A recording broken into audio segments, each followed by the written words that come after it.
Bobo, hindi yun. Ang ibig ko sabihin, wala na akong suot na panty. Wow naman! Oh, talaga? Patingin nga. Oh, di ba? Oo nga, no? Wow, ang palaka sa silong ni Kaka.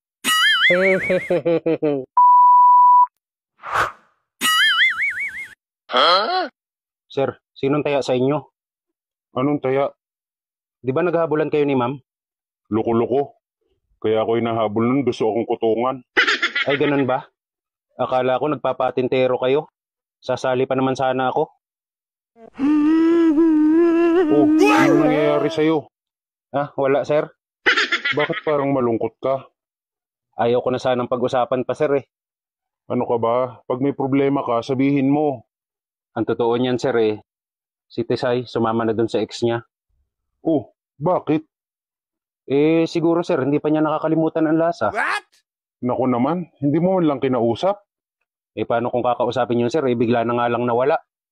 Nako. O sige, kung sakaling makikita ko si Tisay, susubukan kong kausapin. Wag na sir. Alam ko naman na panakip butas lang ako nun. Eh, malay mo naman at hindi lang kayo nagkaintindihan. Hayaan mo, kakausapin ko. Kayong bahala sir. Andyan ka na pala, ha?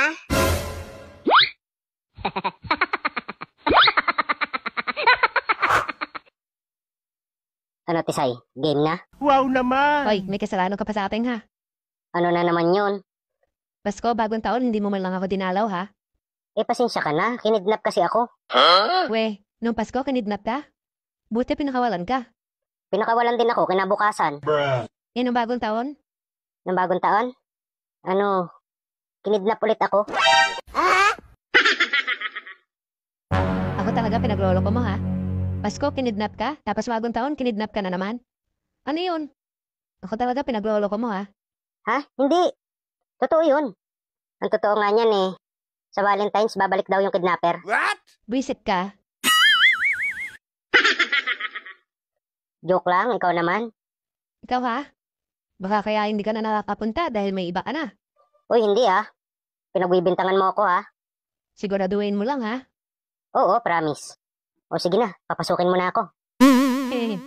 Wala na akong panty. Wow naman! Talaga? Sana O sige, bukas bibilhan kita.